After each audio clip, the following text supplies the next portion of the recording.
Welcome back, everyone. I can't wait for this episode. This is an episode that really, truly talks about learning about the disease we're facing and what type of, what I would say, scary rabbit holes we can go down when we decide to go on the internet and Google everything about our cancer. Maggie, I am so intrigued by what you might have to say about this subject. Well, the scary rabbit hole covers a lot. And for me, I made a rule, minute one, that I refuse to Google.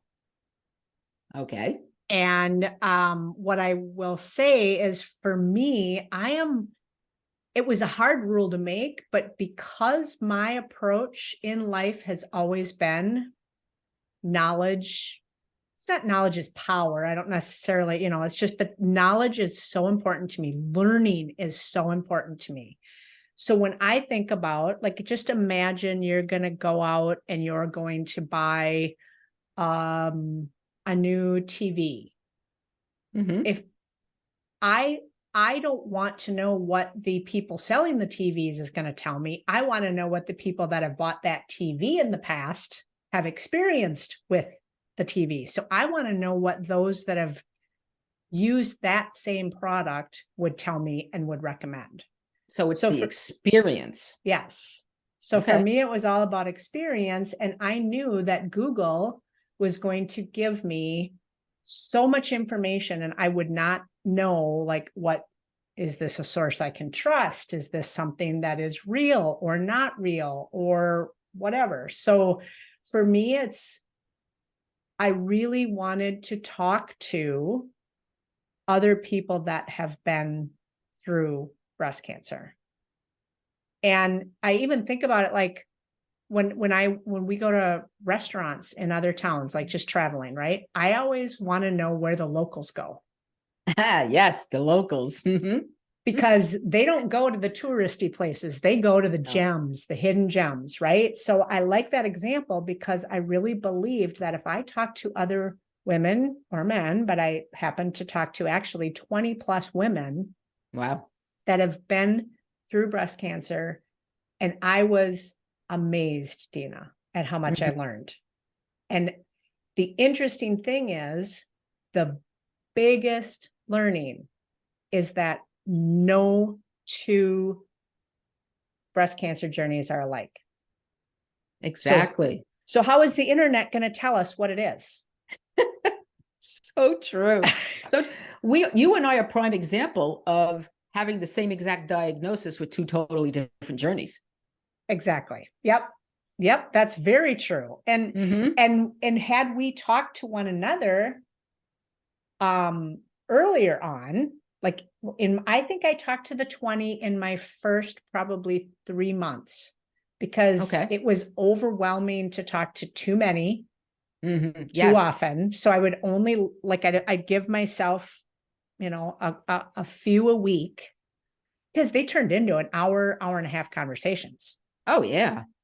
And I learned what they experienced, what they were maybe afraid of, what they learned, how they approach things. And so it was really being open to other things that I could explore, which helped me not only open my mind, but also gave me confidence that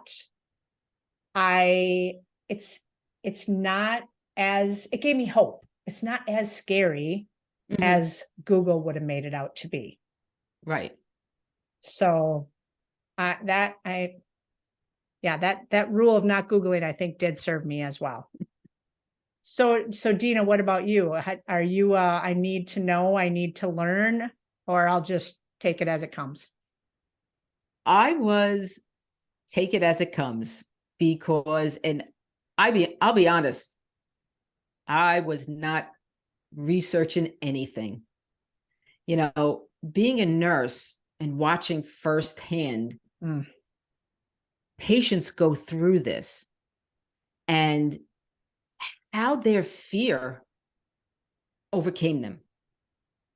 Wow. And that fear can spiral somebody.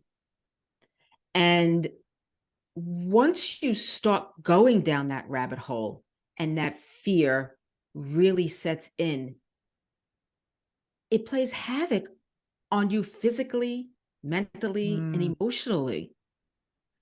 You know, there are people who I've taken care of who started researching all kinds of things, not only just breast cancer. I did take care of women that had breast cancer, but any of their diseases or their illnesses.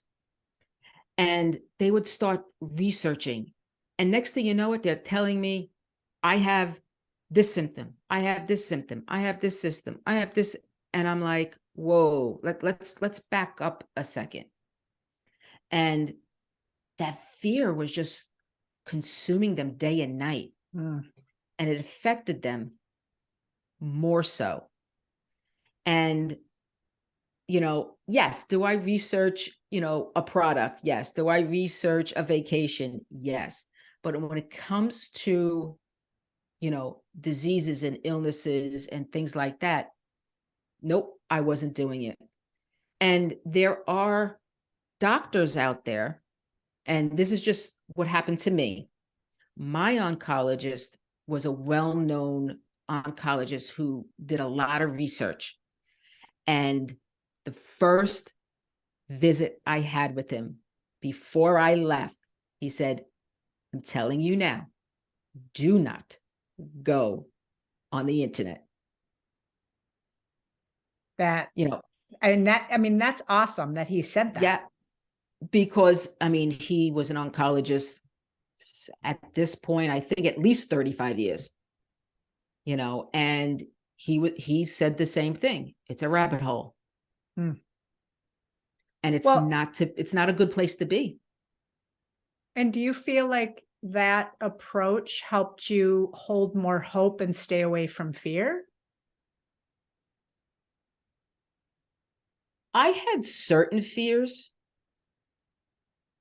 which really had nothing to do with my cancer, Mm. and I decided that I'm going to keep my life as normal as possible. These are the things that kept me from not being so fearful, is keeping my life as normal as possible, eating as healthy as I can possibly be when I didn't Mhm. have my side effects, movement, my journaling, my mindset, my deep breathing. So I had to make a conscious decision not to allow that type of fear to spiral me down. And that's how I overcame it. Mhm. That's how I dealt with it. Well, I will say that's admirable, Dina, considering your background and your knowledge and exposure to those going through it before you, like having that firsthand visibility to that. I admire how you approached it. Yeah, thank you. I appreciate that. Was it easy? No. And I saw the good and the bad, and I'm going to leave it at that, Mhm. because for anybody that's listening, it's hard to hear things that maybe didn't go so well, you Yep. know, Yep. and I always tried to put those situations of those people that I took care of out of my mind Yep. while I was going through the journey. Which ties back to what we said earlier too, right? Where every single person doesn't, it's a different path. It's a different Mhm. response to treatment. It's a different getting to the other side of it. We all have different bodies, right? So it's, Exactly. well, and one of the examples that you made me think of too, Dina, is that as I was talking to these women, I was learning about alternatives, which excited me. because of what I was learning about the treatments and the chemo and the radiation.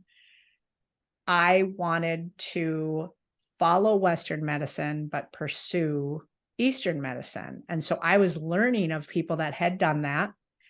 And what was interesting is my oncologist was not bought in to the whole Eastern medicine approach and said, if you want to do that, just let me know the things you're taking so I can at least research whether they'd conflict with your treatment or not, which made perfect sense. So she pulled something up on her computer and was searching some of the things. And I was like, ooh, what website is that? I want that one. Because I didn't Google any of my alternative medicines either. I just, again, learned it all from other people that have tried it and experienced it and what they got out of doing it. Right. So it's all about truly hearing other women's journeys, their experience, how they felt, why they were doing it, listening to the stories. The stories. I'm glad you said that, because that's a perfect way to say it. But we all have a story. Yes. But I just want to go in a little bit of a different direction, because the rabbit hole can be overwhelming. Like when you're talking to 20 women, and let's say you talk to 50 women, and out of 50 women, let's say 30 of them didn't give you a good feeling because of their story and maybe their complications. So the point I'm trying to make is we have to be truly careful of also the stories and the things we're reading and the things we're watching to not bring us down.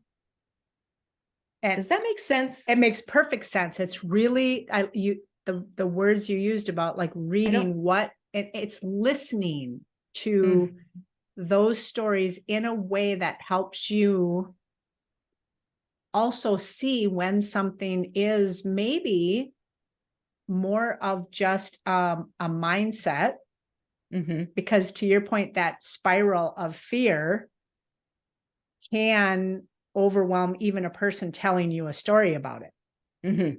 Yes, it can be very overwhelming. So without a doubt.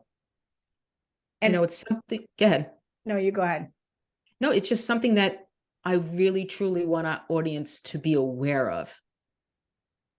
What you made me think of, Dina, is when I first started looking for community. So I was talking to these different women, but then I was also looking for community online. So Facebook communities. I did too. And here's what I thought. Here's what I found. And this is back to your point of, I was sort of listening to the different things that were being talked about and the context, or I don't even know, like the perspective they were coming from. And what I found with so many Facebook communities is they were normalizing the pain and the hardness and the struggle versus helping each other with more stories and encouragement. And it's not all about Pollyanna and instilling false hope, but there is this element of let's uplift each other, encourage each other, and help each other and support each other versus always talking about the negative or the fear, if that makes sense. Right. Exactly. It's the negativity. Because I also found that on some of the groups that I was trying to follow. And it actually, there was one point for about a week or so, I was on this one particular group, and my husband said, "What's happening to you?" And I'm like, "What are you talking about?" He's like, "You're crying more, you're upset more, you're down more." Like, it brought me down instead of, like you just said, lifting me up. And it isn't always peaches and cream. Let's face it. It's truly not. There's good days, there's bad days, there's days you're fed up, you're frustrated. You don't have the energy, you don't have the strength. You go to work, you don't go to work, whatever it might be for whoever it is.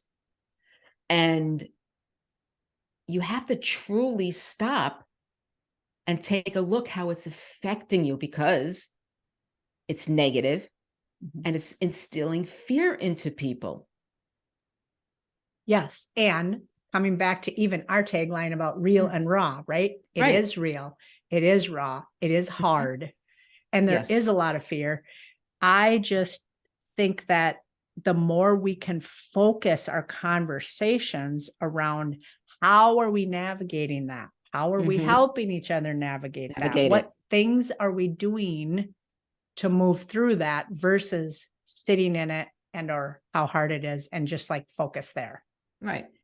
And we keep bringing up the word fear, but what we have to truly look inside, deep down in our core, what we are truly afraid of. What is the cause of that fear? Is it being on the internet and Googling every single thing out there? Or is it a fear that, has been brewing for a while or since childhood? I mean, we can go into another episode, okay? Yeah. But, that is key here is, being able to say, if you are fearful, what am I so afraid of? And what is causing it? That's a great point, because there's more to it in almost all cases, right? So, Yes. So not letting it just be. Right. Yeah, I love that. Okay, now you got me thinking, Dina.